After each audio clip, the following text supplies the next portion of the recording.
Bom dia, graça e paz. Seja bem-vindo à nossa Escola Dominical Online. Nessa manhã vamos estar aprendendo sobre o assunto A Igreja será arrebatada antes da tribulação?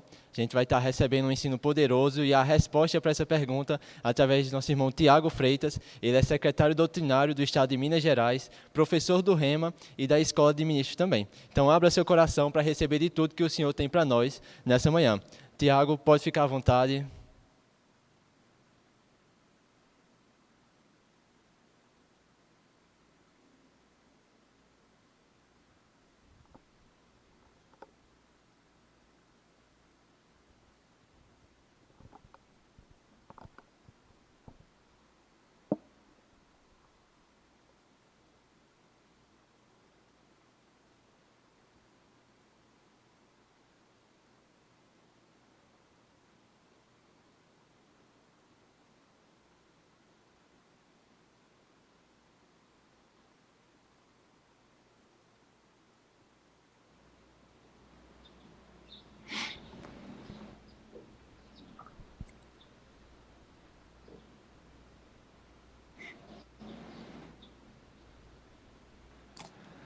Pessoal, bom dia, a graça e a paz, privilégio poder falar com vocês nessa manhã, poder compartilhar da palavra, do conhecimento do Senhor, para avançarmos, crescermos um pouco mais.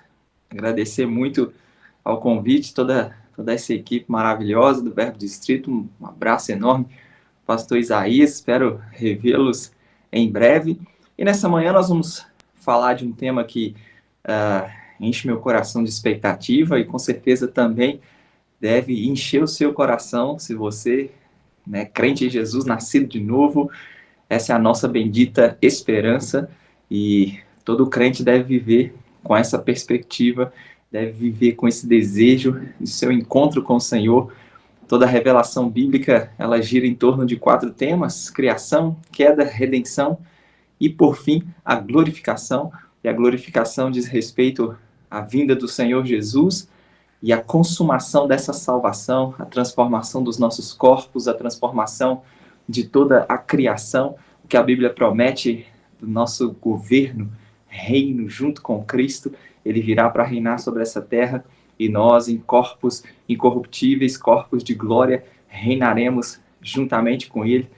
E dos vários aspectos que envolve aquilo que chamamos na teologia de escatologia, o estudo das últimas coisas, no sentido mais bíblico, o estudo das profecias. Então, muito daquilo que a Bíblia aponta, aproximadamente 37% da Escritura, um terço da palavra diz respeito a profecias que ainda aguardam cumprimento.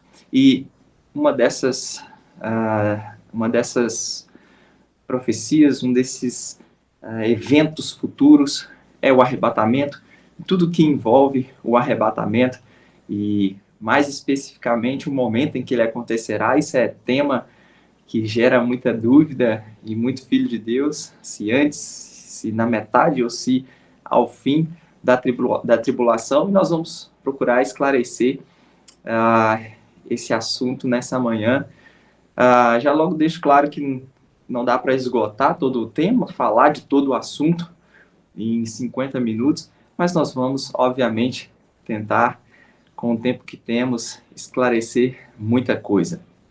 Vamos, antes de mais nada, orarmos e confiarmos no Senhor. Você aí, no conforto da sua casa, a internet proporciona a você a mensagem chegar até você, e quero logo te adiantar, à noite, não sei se às 18 ou às 19, tem uma reunião, e aí vocês podem se reunir presencialmente, aquela unção coletiva. Então não substitua, não, eu já acompanhei a transmissão pela manhã, já tá bom, não, de forma alguma. A transmissão é uma grande bênção, a internet é uma grande bênção, mas nada substitui congregar, estarmos reunidos. Então se programe para a noite, estar junto com os irmãos. Vamos orar, Pai, nós te agradecemos por essa manhã, por sua palavra, por esse assunto tão maravilhoso, nossa bendita esperança, a manifestação do nosso grande Deus e Salvador Jesus Cristo. Oramos nessa manhã por entendimento, revelação, compreensão, tudo aquilo que o Senhor reservou e preparou para encher os nossos corações nessa manhã com a verdade da Tua palavra, nós estamos abertos. A semente da tua palavra nessa manhã não vai cair à beira do caminho, não vai cair em solo rochoso, não vai cair entre espinhos, mas pelo contrário, cairá uma boa terra e vai frutificar a 30, 60 e a 100 por um. Nós te agradecemos em nome de Jesus. Se você está anotando, vamos para 1 Tessalonicenses, no capítulo 4. Vamos falar em si, primeiramente, do arrebatamento e o que os crentes em Jesus Cristo experimentarão no momento do arrebatamento. E depois damos uma ênfase específica no momento em que ele acontecerá. Tenho certeza que o objetivo principal nessa manhã, e é o que o seu coração deseja. Mas vamos chegar lá. 1 Tessalonicenses, capítulo 4, a partir do versículo 13, o apóstolo Paulo diz: não queremos, porém, irmãos, que sejais ignorantes com respeito aos que dormem, para não vos entristecerdes como os demais que não têm esperança. Vamos primeiro ler o texto, e aí quero destacar alguns pontos específicos. Ele diz: pois se cremos que Jesus morreu e ressuscitou, assim também Deus, mediante Jesus, trará em sua companhia os que dormem. Ora, ainda vos declaramos por palavra do Senhor isso, nós, os vivos, os que ficarmos até a vinda do Senhor, de modo algum precederemos os que dormem. Porquanto o Senhor mesmo, dada a sua palavra de ordem, ouvida a voz do arcanjo, ressoada a trombeta de Deus, descerá dos céus, e os mortos em Cristo ressuscitarão primeiro. Depois nós, os vivos, os que ficarmos, seremos arrebatados juntamente com eles, entre nuvens, para o encontro do Senhor nos ares, e assim nós estaremos para sempre com o Senhor.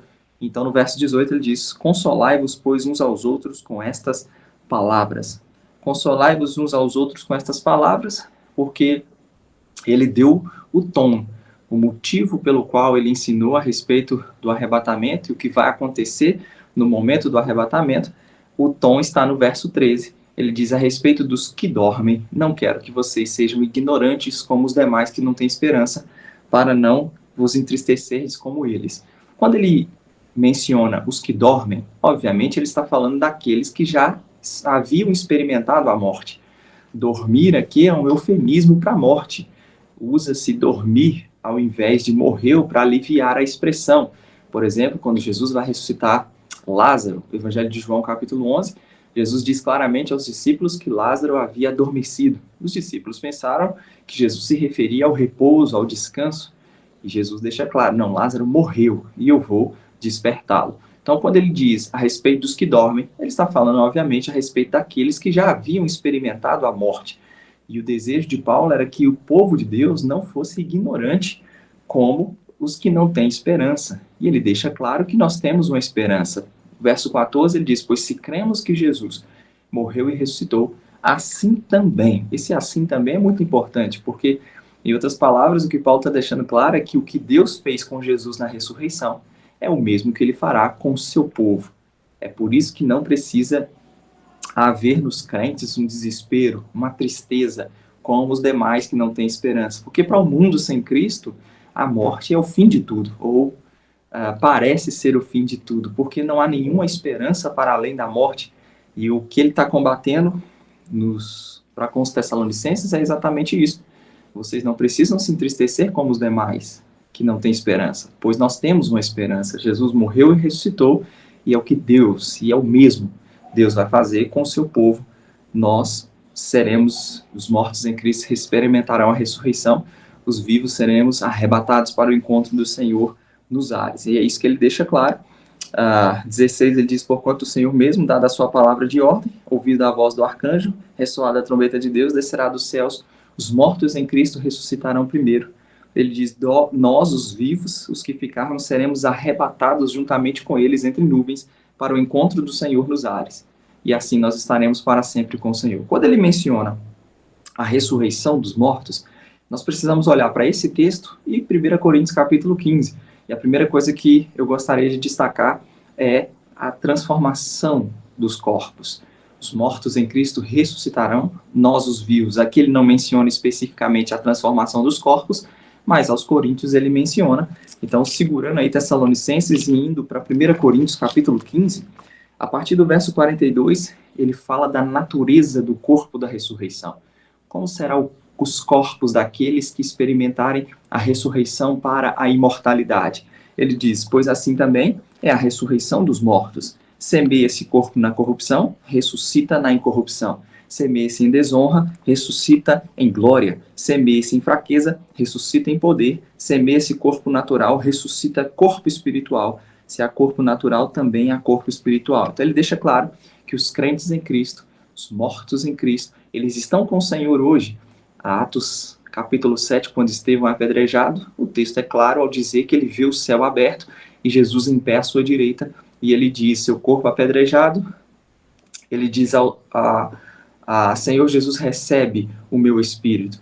Aos Filipenses, Paulo deixou claro que morrer, Filipenses 1, dos versos 20 ao 23, ele diz que Cristo seria engrandecido, né, em seu corpo, quer pela vida, quer pela morte. Ele diz, viver é Cristo, morrer é lucro.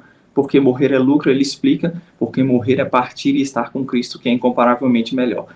As pessoas e os crentes em Cristo que morreram, que partiram, eles estão com Cristo. Seus corpos foram sepultados e no momento da vinda do Senhor para a igreja, o arrebatamento, os mortos em Cristo, eles ganharão novos corpos. Então, ressurreição significa exatamente isso, uma nova vida corpórea. E o texto deixa claro que quando experimentaram a morte, foi semeado um corpo corruptível. Na ressurreição, eles ganharão corpos incorruptíveis, corpos de glória, corpos de poder. No verso 51, ele se volta para aqueles que estiverem vivos no momento do arrebatamento. Ele diz, eis que vos digo um mistério, nem todos dormiremos, mas transformados seremos todos no momento, no abrir e fechar de olhos, ao ressoar da trombeta, a trombeta soará, os mortos ressuscitarão incorruptíveis. Lembra que nós vimos isso agora em Tessalonicenses, os mortos ressuscitarão primeiro, depois nós os vivos. Aos Tessalonicenses ele diz, seremos arrebatados juntamente com eles entre nuvens para o encontro do Senhor nos ares. Mas Coríntios, e unindo essas duas escrituras, deixa claro que este corpo corruptível será transformado. Verso 53, ele diz, porque é necessário que este corpo corruptível se revista da incorruptibilidade e o que é mortal se revista da imortalidade. E é isso que nós vamos experimentar. Então, voltando para Tessalonicenses, Paulo diz, vocês não precisam se entristecer como os demais que não têm esperança, pois nós temos uma esperança. O Senhor Jesus foi morto, mas experimentou a ressurreição. Deus vai fazer o mesmo com o seu povo. Os mortos em Cristo ressuscitarão primeiro. Depois nós, os vivos, seremos arrebatados. Unindo, como eu disse, essa escritura ao texto de Corinto, nós seremos transformados, corpos revestidos de incorruptibilidade e de imortalidade, seremos arrebatados entre nuvens para o encontro do Senhor nos ares. O arrebatamento é exatamente isso.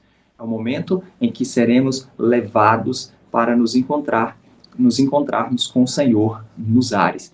Ele diz, estaremos para sempre com o Senhor. 18, então ele diz, consolai-vos, pois, uns aos outros com estas palavras. Por que consolarmos uns aos outros com essas palavras?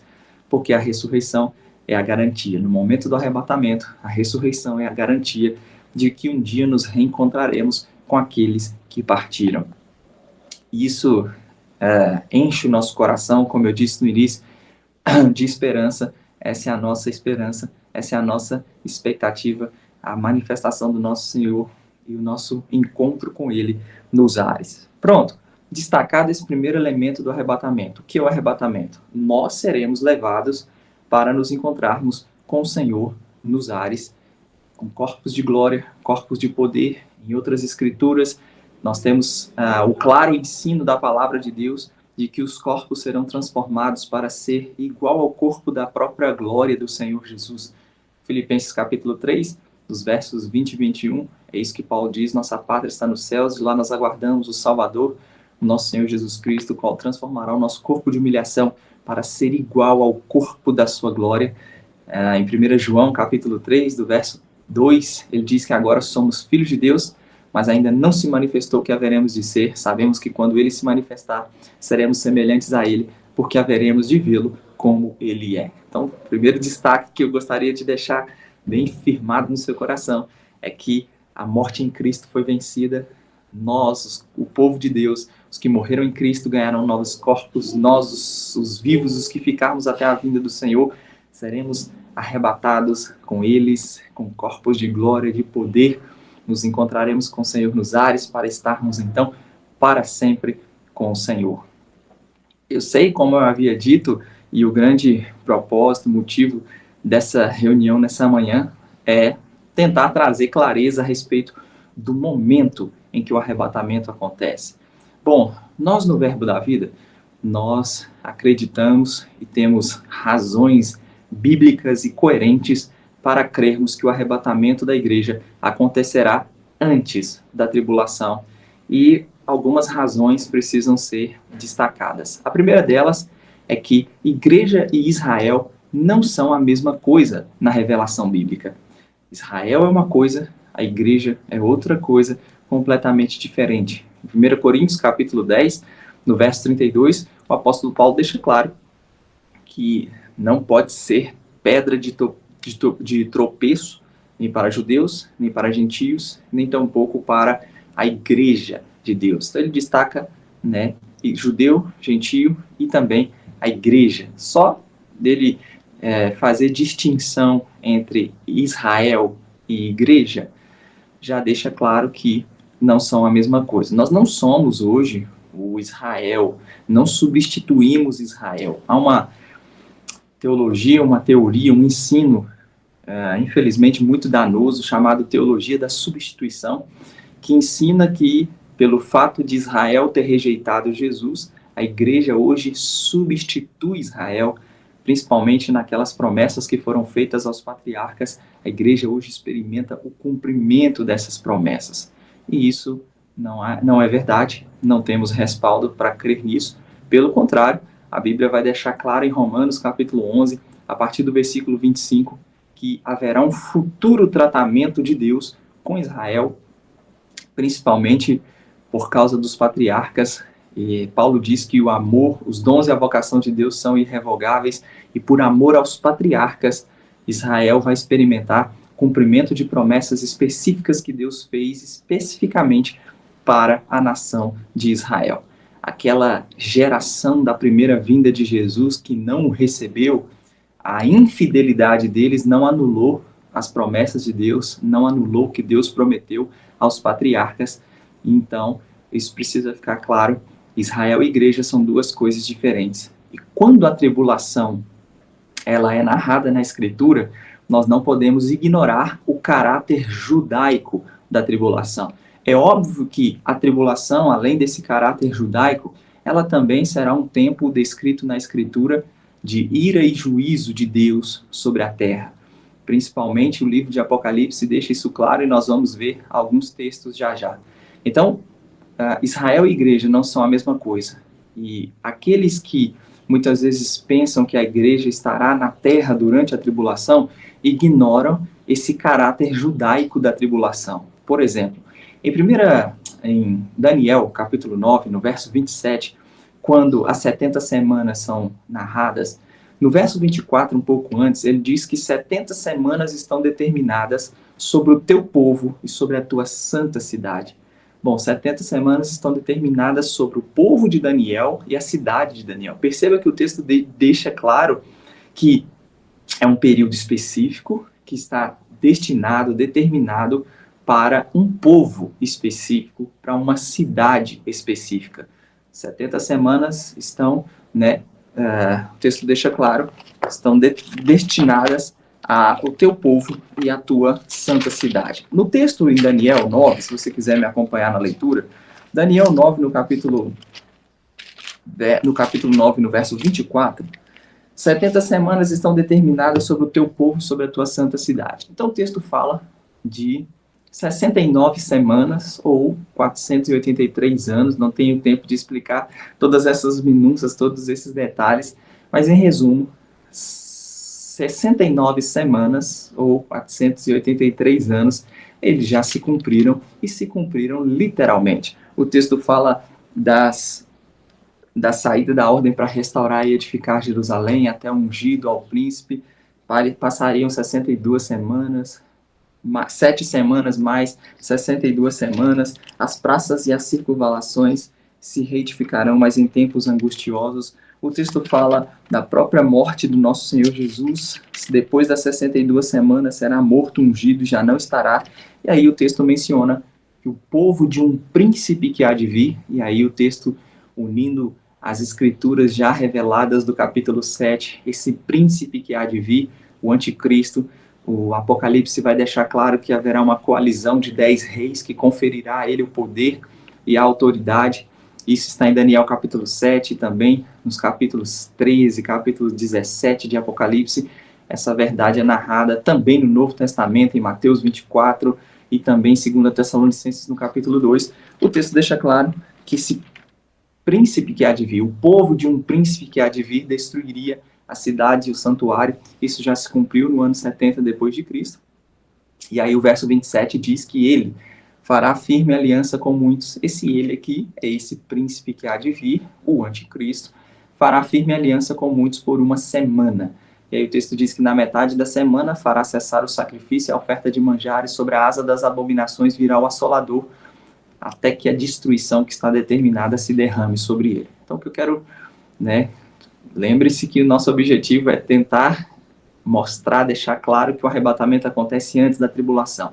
E para entendermos isso, precisamos entender que igreja e Israel não são a mesma coisa e que a tribulação, que vai durar 7 anos, de acordo com Daniel 9:27, ela tem um caráter judaico. O texto deixa claro que essa última semana, 7 anos, está determinado sobre o povo de Daniel e a cidade de Daniel. Qual era o povo de Daniel? Qual é o povo de Daniel? Israel. Qual é a cidade de Daniel? Jerusalém. E a pergunta a ser respondida é: por que esse período está determinado sobre o povo de Daniel e a cidade de Daniel?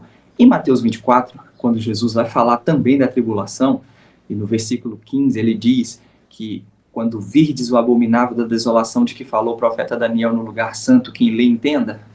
Que é isso? Daniel 9:27, na metade dos 7 anos, ele vai fazer cessar o sacrifício, a oferta de manjares, ele vai liderar uma perseguição contra Israel, procurando eliminá-los. Mateus capítulo 24, está num contexto de rejeição. O Evangelho de Mateus mostra como o reino foi inicialmente, primeiramente, oferecido a Israel, e então eles rejeitaram Jesus, rejeitaram a oferta do reino, e o contexto imediato do capítulo 24, no capítulo 23, no versos 37 até o final do capítulo, Jesus lamenta sobre Israel. Jerusalém, Jerusalém, quantas vezes eu quis que mata os profetas e apedreja os que te foram enviados. Quantas vezes eu quis reunir os teus filhos como a galinha junta os pintinhos debaixo das asas, e vocês não quiseram. Jesus diz: a casa de vocês ficará deserta. Declaro-vos, pois, desde agora que já não me vereis, até que venhais a dizer: bendito que vem em o nome do Senhor. E aí, então, nós temos o capítulo 24, a destruição do templo, como foi narrado aqui em Daniel 9:26, abominável da desolação de que falou o profeta Daniel. Ele diz: quem estiver na Judéia, fuja, orai para que a fuga não se dê em sábado, nem inverno. Olha os elementos judaicos desse período de tribulação. Por que a fuga não se dê em sábado? Porque, de acordo com as tradições, eles não podem fazer nenhum tipo de esforço em dia de sábado. Por que orar para que a fuga não se dê no inverno? Porque em várias partes de Israel neva no período de inverno, dificultando a locomoção. Então você percebe que os que estiverem na Judéia, isso está em Mateus 24, no verso 16, os que estiverem na Judéia, fuja. Ele poderia ter falado qualquer outro lugar do mundo, porque ele especifica os que estiverem na Judéia, por causa do caráter judaico desse período de tribulação. Por quê? Porque eles rejeitaram Jesus, e porque rejeitaram Jesus, eles experimentarão esses 7 anos de tribulação, onde um rei fará uma aliança com muitos. Essa aliança inicialmente parecerá favorecê-los, mas a metade dos 7 anos a profecia deixa claro que ele vai quebrar a aliança e vai então liderar uma perseguição contra Israel, contra os judeus. E isso deixa claro que igreja e Israel não são a mesma coisa. A igreja não vai fazer parte desses 7 anos. Um dos motivos é porque a tribulação ela tem esse caráter judaico. Israel vai experimentar, e em Jeremias capítulo 30, verso 7, esse período é narrado e chamado na escritura de angústia, a hora da angústia de Jacó. E por que a hora da angústia de Jacó? Porque eles rejeitaram o Messias. Então esse é um dos argumentos. Precisaria de um pouco mais de tempo para poder abrir outros textos e mostrar, mas inicialmente a escritura deixa claro esse caráter judaico da tribulação. Igreja e Israel são duas coisas completamente diferentes. O que é prometido para a igreja é o encontro com o Senhor nos ares, para estarmos para sempre com o Senhor. Um outro detalhe que precisamos destacar é a natureza dessa 70ª semana, dessa tribulação. Essa tribulação, quando ela é narrada, principalmente no livro de Apocalipse, ela a Bíblia destaca esse período, deixando claro que é um período de ira. Por exemplo, Apocalipse capítulo 6, dos versos 16 e 17, o texto deixa claro, no sexto selo, que está sendo narrado aqui, é quando o sexto selo ele é aberto. Você vai ter 3 grupos de juízos, 7 selos, 7 trombetas e então 7 taças. E aí a Bíblia deixa claro que quando o sexto selo ele é aberto, a profecia deixa claro que o sol vai se tornar negro como saco de crina, as estrelas cairão pela terra. A Bíblia deixa claro que os reis, no verso 16, diz que os reis, os grandes, os comandantes, os ricos, os poderosos dirão aos montes e aos rochedos: caí sobre nós e escondei-nos da face daquele que se assenta no trono e da ira do Cordeiro, porque chegou o grande dia da ira deles. E quem pode suster-se? Então, a Bíblia deixa claro que com o sexto selo sendo aberto, chegou o tempo da ira de Deus e do Cordeiro, que será revelado manifesto sobre a terra. Ainda no livro de Apocalipse, essa expressão caracterizando esse período de ira e de juízo vai ser repetido por várias vezes. Se você estiver anotando, pode anotar, capítulo 14, versos 7, 10 e 19. Capítulo 15, verso 1, a Bíblia diz, e quando é anunciada as 7 taças, a Bíblia deixa claro: vi no outro sinal no céu grande e admirável 7 anjos, tendo 7 últimos flagelos, pois com estes se consumou a cólera de Deus. Então, quando as taças estão aqui sendo anunciadas, a Bíblia diz que com elas e o derramar das taças vai se consumir a cólera de Deus. Capítulo 16, verso 1 diz que ide derramai pela terra as 7 taças da cólera de Deus. Então, esse período de tribulação tem um caráter judaico, por ser a última semana da profecia de Daniel, que está determinado sobre o povo de Daniel e a cidade de Daniel. A igreja não tem nada a ver com isso. A igreja ela era um mistério no Antigo Testamento, não havia uma revelação da igreja no Antigo Testamento. Mas também esse período, além de juízo de Deus sobre Israel por terem rejeitado Jesus, esse período também, a Bíblia deixa claro que será um juízo sobre todos aqueles que não acolheram o amor da verdade para serem salvos. É um período onde a ira de Deus e do Cordeiro vai ser revelada sobre a terra.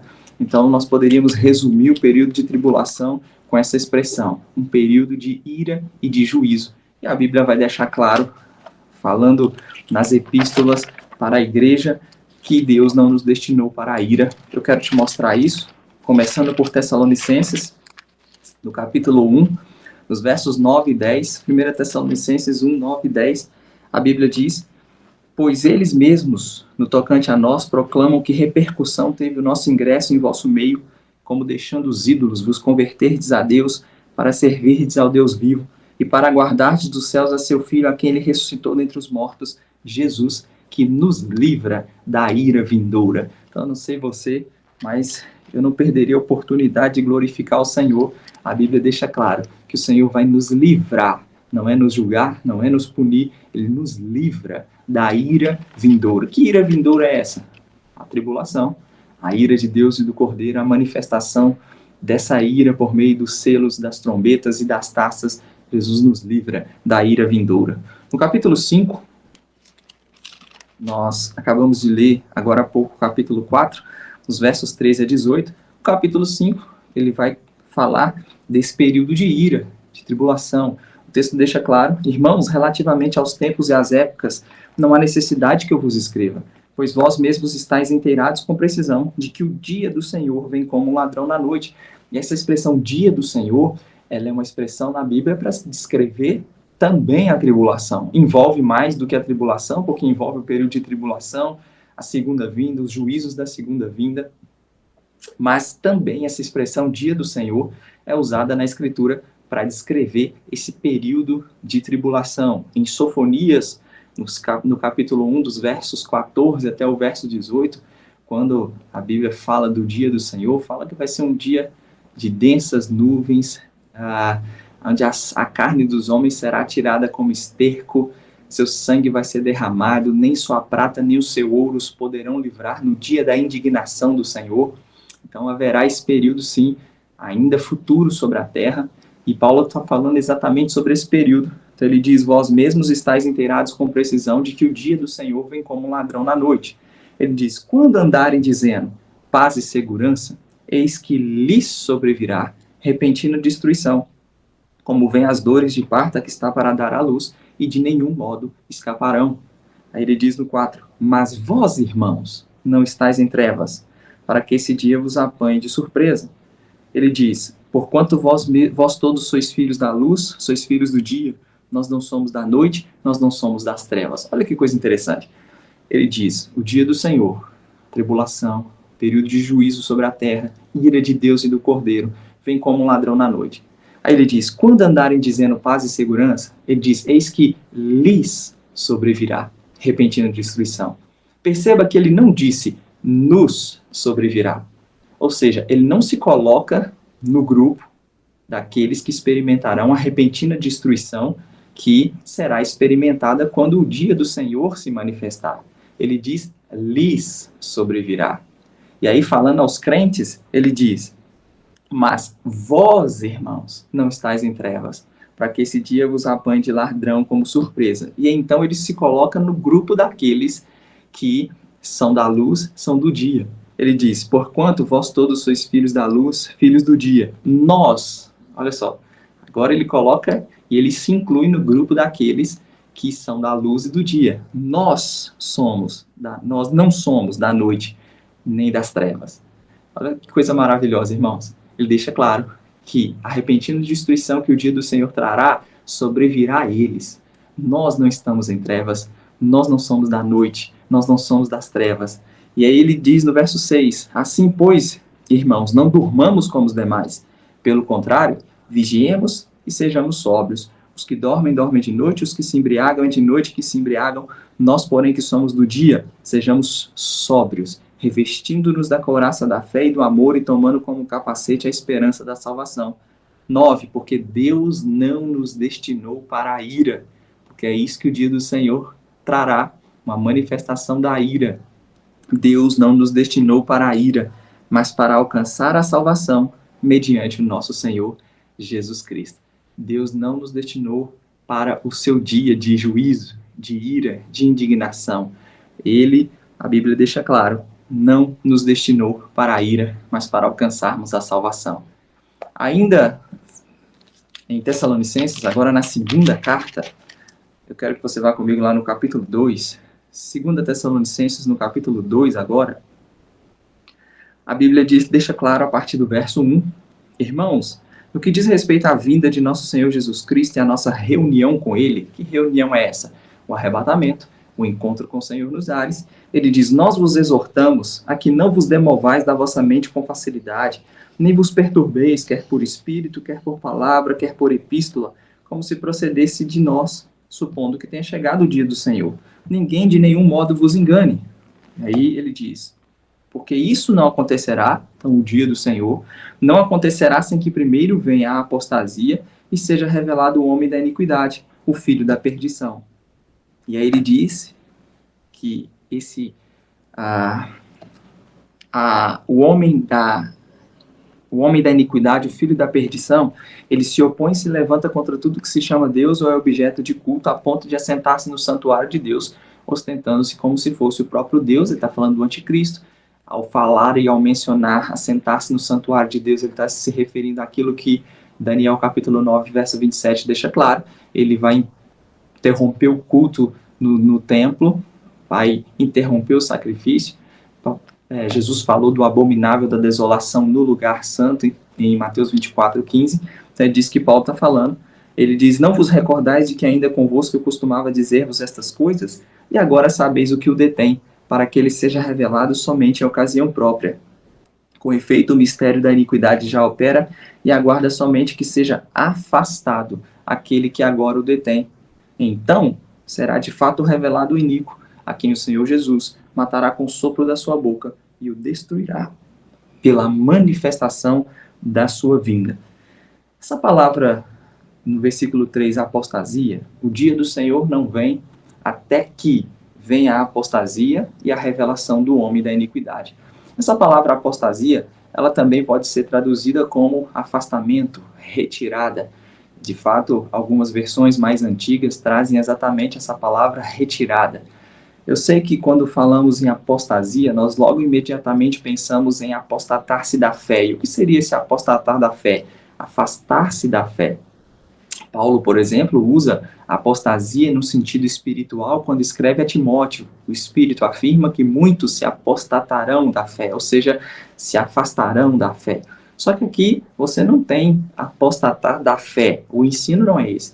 Você tem aqui, o texto deixa claro, que o dia do Senhor não vem sem que antes aconteça a apostasia, ou que também pode ser traduzido, e a própria palavra é usada no Novo Testamento em várias ocorrências como retirada, afastamento, né, fisicamente falando. Ela é usada, por exemplo, nos evangelhos como divórcio, que seria a separação. Então, e ler o texto entendendo que essa palavra apostasia significa retirada, afastamento, faz toda a diferença. Porque nós poderíamos ler o texto da seguinte forma: ninguém de nenhum modo vos engane, porque isso não acontecerá o dia do Senhor sem que primeiro venha a retirada. E que retirada é essa? O que ele falou no versículo 1, a nossa reunião com o Senhor. No verso 7 ele diz, verso 6 ele diz que vocês sabem o que o detém, para que ele seja revelado somente em ocasião própria. 7 ele diz, com efeito o mistério da iniquidade já opera e aguarda somente que seja afastado, e a palavra que vai ser usada, afastado, aquele que o detém. Então, o dia do Senhor não vem sem que primeiro seja ou aconteça a retirada, o afastamento, a revelação do homem da iniquidade. E Paulo diz, vocês sabem o que impedem a manifestação dele, então somente quando for afastado aquele que o detém, será então de fato revelado o iníquo.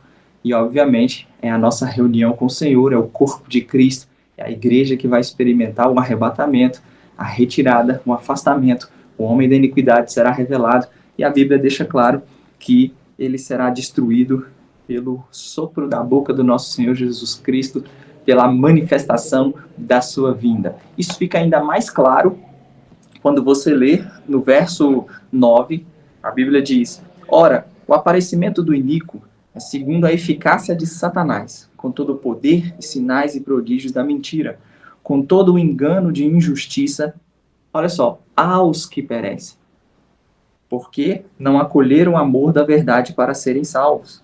É por esse motivo, pois, que Deus lhes manda a operação do erro. Então você percebe que o próprio anticristo vai ser um instrumento de juízo de Deus sobre aqueles que não acolheram o amor da verdade para serem salvos. Ele deixa claro, o aparecimento do iníquo é segundo a eficácia de Satanás. Ele diz, com todo o poder, sinais e prodígios da mentira, com todo o engano de injustiça aos que perecem. Ele deixa claro que a manifestação do anticristo durante o período tribulacional, 7 anos, virá sobre aqueles que perecem. E por que perecem? Porque não acolheram o amor da verdade para serem salvos. Bom, eu e você acolhemos o amor da verdade para sermos salvos. Deus não nos destinou para a ira. A manifestação do anticristo não sobrevirá a nós, aos crentes. E aí o texto deixa claro, verso 10 de novo, e com todo o engano de injustiça aos que perecem, porque não acolheram o amor da verdade para serem salvos. É por esse motivo, pois, que Deus lhes manda a operação do erro para darem crédito à mentira, a fim de serem julgados todos quantos não deram crédito à verdade. Antes, pelo contrário, deleitaram-se com a injustiça. Então, a manifestação do anticristo, durante o período tribulacional, sobrevirá aqueles que não acolheram o amor da verdade para serem salvos. Eles serão, o texto deixa claro, julgados, porque não deram crédito à verdade, antes, pelo contrário, deleitaram-se com a injustiça. Então, a primeira razão é, a igreja não faz parte da tribulação por causa do caráter judaico da tribulação. Israel, porque rejeitou o Messias, rejeitou Cristo, vai experimentar 7 anos de juízo, como eu te mostrei em Daniel, as 70 semanas determinadas sobre o povo de Daniel e a cidade de Daniel. A tribulação, ela tem esse caráter, além de judaico, ela será um período de ira e de juízo de Deus sobre aqueles que não acolheram o amor da verdade para serem salvos. Depois, você lendo cuidadosamente o livro de Apocalipse, você vai ver que, mesmo com a manifestação dos selos, das trombetas e das taças, elementos, né, cada um deles trará um aspecto diferente do juízo de Deus, a Bíblia deixa claro que, ainda assim, eles não se arrependem para dar glória a Deus, eles blasfemam o nome do Senhor. E Paulo reitera isso mais uma vez, deixando claro que a própria manifestação do anticristo, com sinais, prodígios, do engano, da injustiça, sobrevirá àqueles que não acolheram o amor da verdade para serem salvos. Pelo contrário, deleitaram-se com a injustiça. Bom, caminhando para encerrar com você, o livro de Apocalipse, e há um detalhe curioso de ser destacado, que a palavra igreja ou igrejas, ela vai aparecer nos capítulos 1 a 3 de Apocalipse. Então, dos capítulos 1 ao capítulo 3 de Apocalipse, a palavra igreja ou igrejas aparecerá 19 vezes. Então, você vai ter 19 ocorrências da palavra igreja ou igrejas dos capítulos 1 a 3 de Apocalipse. Curioso é que dos capítulos 4 até o capítulo 19, a palavra igreja não aparece mais no livro. Principalmente igreja sobre a terra. Você não tem nenhuma referência. A igreja vai aparecer de novo. E nem é a palavra igreja, mas entendemos que é a igreja que vai aparecer no capítulo 19, no verso 7, quando é narrada as bodas do Cordeiro e a esposa, a Bíblia diz que ela a si mesma se ataviou, pois foi-lhe dado vestir-se de linho finíssimo, resplandecente e puro. É obviamente uma clara menção à igreja hoje, essa noiva que está sendo preparada para ser apresentada a um esposo que é Cristo. Isso está em 2 Coríntios, capítulo 11, no verso 2. E aí em Apocalipse 19, verso 7, a Bíblia diz: alegremos-nos, exultemos e demos-lhes a glória, porque são chegadas as bodas do Cordeiro, cuja esposa a si mesma já se ataviou, pois foi-lhe dado vestir-se de linho finíssimo, resplandecente e puro. O linho finíssimo são os atos de justiça dos santos. E a menção à igreja vai aparecer no capítulo 19, e nem é na terra, é no céu. As bodas do Cordeiro. A igreja será arrebatada antes da tribulação. A tribulação sobre a terra, 7 anos. Caráter judaico da tribulação, paralelo a esse caráter judaico, combinado a esse caráter judaico, por ser juízo de Deus sobre Israel, por ter rejeitado Jesus, também ira, juízo de Deus sobre aqueles que não acolheram o amor da verdade para serem salvos. A igreja no céu, galardoada no tribunal de Cristo, bodas do Cordeiro, e então, a partir do verso 11, a Bíblia narra a segunda vinda de Jesus, e aí um grande exército que vai retornar com ele para a terra. Ele vai vencer o anticristo, como Paulo já havia falado e nós acabamos de ler. Ele vai matar o iníquo com o sopro da sua boca, vai destruí-lo pela manifestação da sua vinda. A Bíblia deixa claro que a igreja volta com ele. Verso 14 diz claramente, Apocalipse 19, 14, que seguiam nos exércitos que há no céu, montando cavalos brancos com vestiduras de linho finíssimo, branco e puro. Então ele não volta sozinho, ele volta com essa igreja gloriosa. Ele vence anticristo e falso profeta. Eles são lançados no lago que arde com fogo e enxofre. E então nós temos o milênio.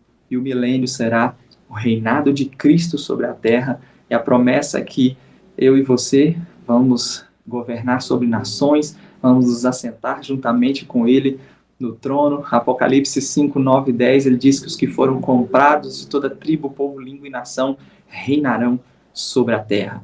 Então, esse também é mais um argumento a favor de um arrebatamento antes da tribulação, justamente pelo fato da palavra igrejas e igreja aparecer 19 vezes dos capítulos 1 a 3 e não aparecer mais no livro, especificamente não aparecer mais, né, na terra, a igreja sobre a terra, ela aparecer no capítulo 19, as bodas do Cordeiro, e então a igreja voltando com Jesus para a terra. Quando no capítulo 3 de Apocalipse, A igreja vai aparecer, como eu disse, você vai ter 19 ocorrências dessa palavra nos 3 primeiros capítulos de Apocalipse. No capítulo 3, verso 10, a Bíblia diz: porque guardastes a palavra da minha perseverança, falando à igreja de Filadélfia, porque guardastes a palavra da minha perseverança, também eu te guardarei da hora da provação que há de vir sobre o mundo inteiro, para experimentar os que habitam sobre a terra. Olha só que curioso. Qual é a promessa feita à igreja? Vocês guardaram a palavra da minha perseverança, eu também vou guardar vocês da hora da provação que há de vir sobre o mundo inteiro, para experimentar os que habitam sobre a terra. Que hora da provação é essa? Como nós já destacamos, selos, trombetas, taças, a ira de Deus e do Cordeiro, o dia do Senhor, que Jesus promete à igreja: eu vou guardar vocês da hora da provação. Ele não diz vou guardar em meio à hora, ele diz vou guardar vocês da própria hora da provação, para experimentar, que vai vir sobre o mundo inteiro, para experimentar os que habitam sobre a terra. Por último, para encerrarmos, e não menos importante, é a doutrina bíblica da iminência. O que é a iminência? O arrebatamento da igreja pode acontecer a qualquer momento. Eu sei que, infelizmente, alguns tentam datar o momento em que o arrebatamento acontecerá, e não há respaldo bíblico para isso.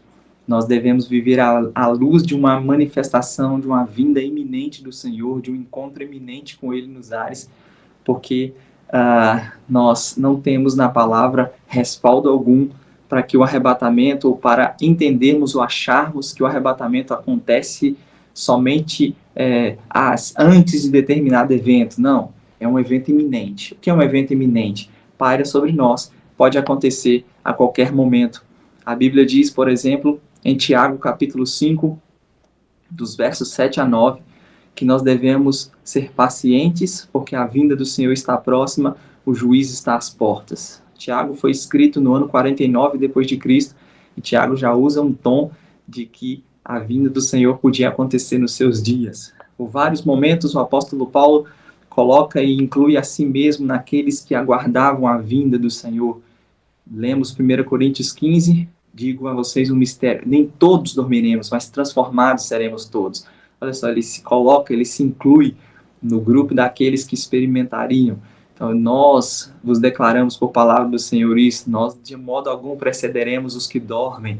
Então, ele cria que podia acontecer ainda nos seus dias, e isso é tão verdade que em Filipenses 4:5 ele diz: nosso Senhor está perto, perto está o Senhor. Então, arrebatamento iminente. E por que é importante considerar a iminência? E de que forma a iminência testemunha a favor de um arrebatamento antes da tribulação? Porque se o arrebatamento só acontece depois da tribulação, nós temos a iminência destruída. Por quê? Porque ele não pode acontecer, se ele realmente acontece somente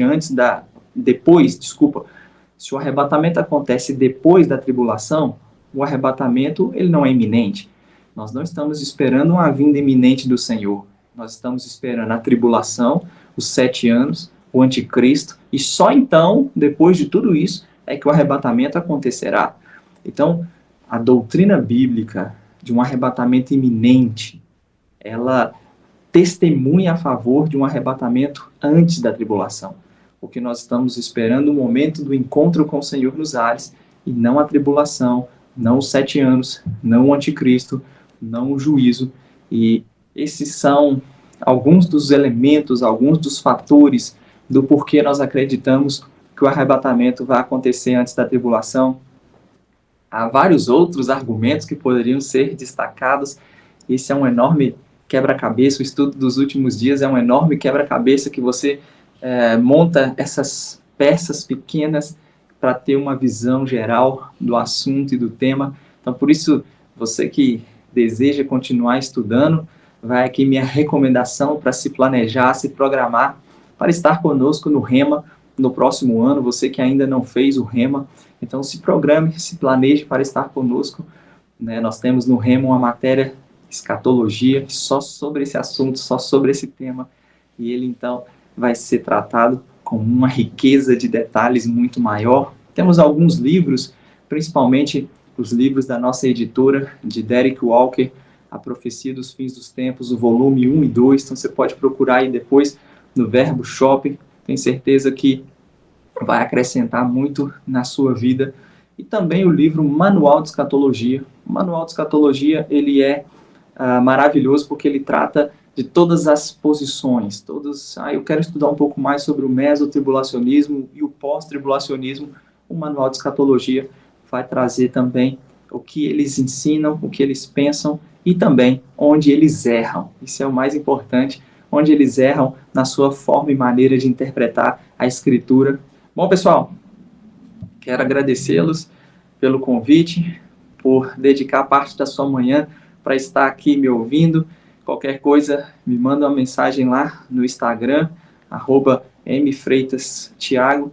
Vou ter o maior prazer de poder ajudar, de poder esclarecer as suas dúvidas. Agradecer mais uma vez a essa equipe maravilhosa por toda a paciência. Tentei, gravar aí o conteúdo, mas por falta de espaço aqui no telefone não deu certo. Mas graças a Deus deu certo de estarmos juntos aqui nessa manhã. Deus abençoe muito a vida de vocês, essa igreja. Pastor Isaías, um beijo, te amo. Continue avançando no Senhor. Muito obrigado pela oportunidade. Um grande abraço.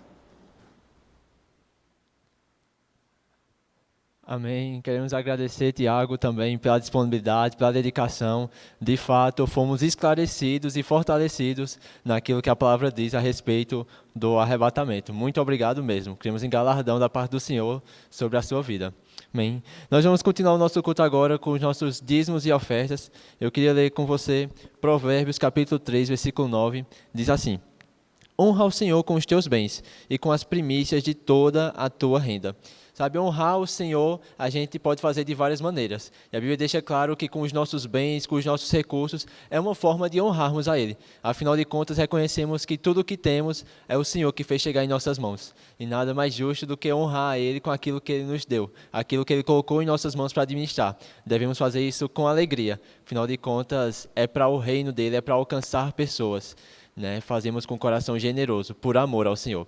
Amém? A gente vai estar colocando aqui na tela o Pix da nossa igreja e os dados bancários para você poder fazer o seu dízimo ou a sua oferta de forma online. E eu queria estar orando com você. Pai, eu te dou graças por essa oportunidade de contribuir com o seu reino.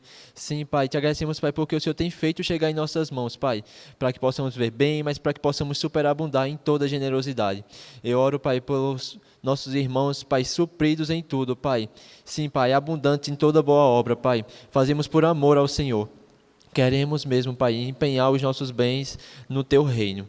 Nós te damos graças, Pai, que as nossas ofertas subam ao Senhor como um aroma agradável, Pai, como honra ao Senhor. Nós te damos graças em nome de Jesus. Amém. Amém.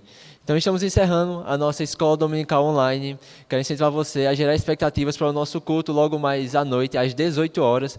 Nós temos nosso culto presencial, nosso culto de celebração. Gera expectativas no Senhor e vamos estar aqui juntos recebendo aquilo que Ele tem para nós. Amém? Fica na paz, seja abençoado. Em nome de Jesus.